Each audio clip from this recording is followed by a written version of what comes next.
Assalamualaikum warahmatullahi wabarakatuh. Perkenalkan, nama saya Ulfiatus Sangada.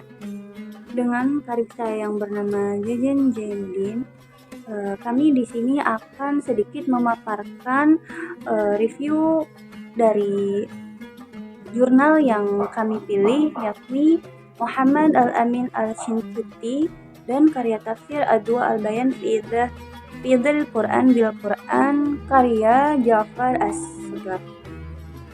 Langsung saja dalam pembahasannya. Pertama adalah introduction.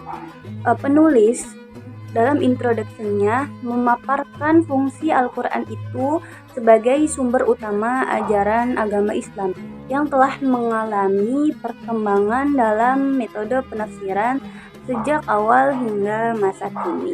Penulis juga menyinggung kontribusi tafsir dari berbagai sekte dan mazhab.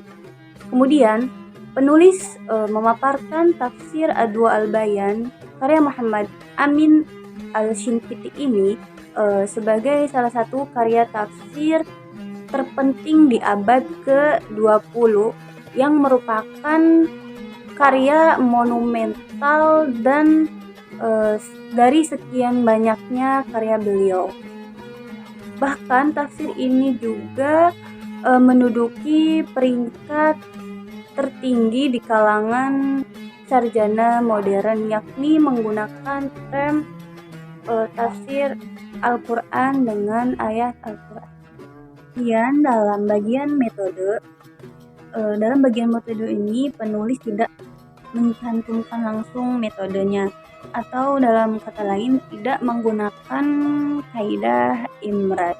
Nah, ketiadaan metode ini dalam jurnal adalah kekurangan yang dapat mengurangi kualitas penelitian tersebut.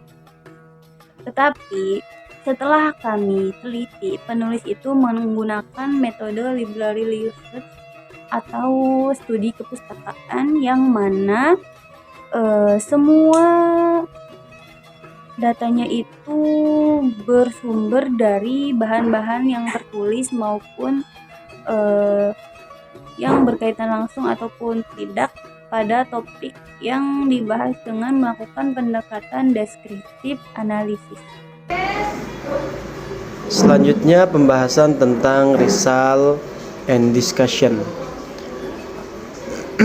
Artikel ini menyimpulkan dengan merangkum signifikansi bahwa tafsir Adwa Al-Bayan karyanya Asy-Shinqiti ini dalam konteks yang lebih luas dalam keilmuan Islam menegaskan bahwa karyanya itu berfungsi sebagai sumber intelektual yang sangat penting, yang mana ini dapat memfasilitasi pemahaman yang lebih mendalam tentang teks Al-Quran, juga sekaligus menunjukkan betapa perlunya atau betapa pentingnya kritik yang seimbang terhadap pilihan-pilihan interpretasi.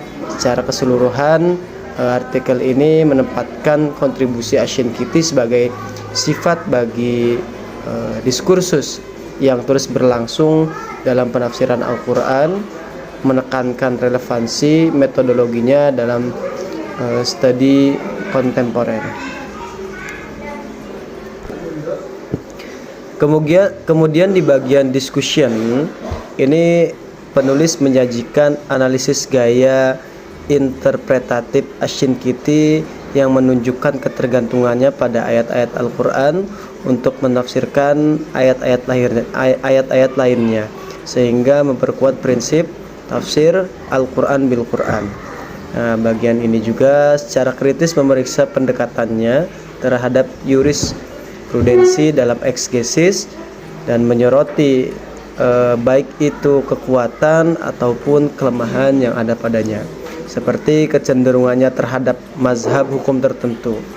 Jurnal ini juga menyatakan bahwa meskipun Asy-Shinqiti memberikan kontribusi yang substansial, karyanya juga mencerminkan kecenderungan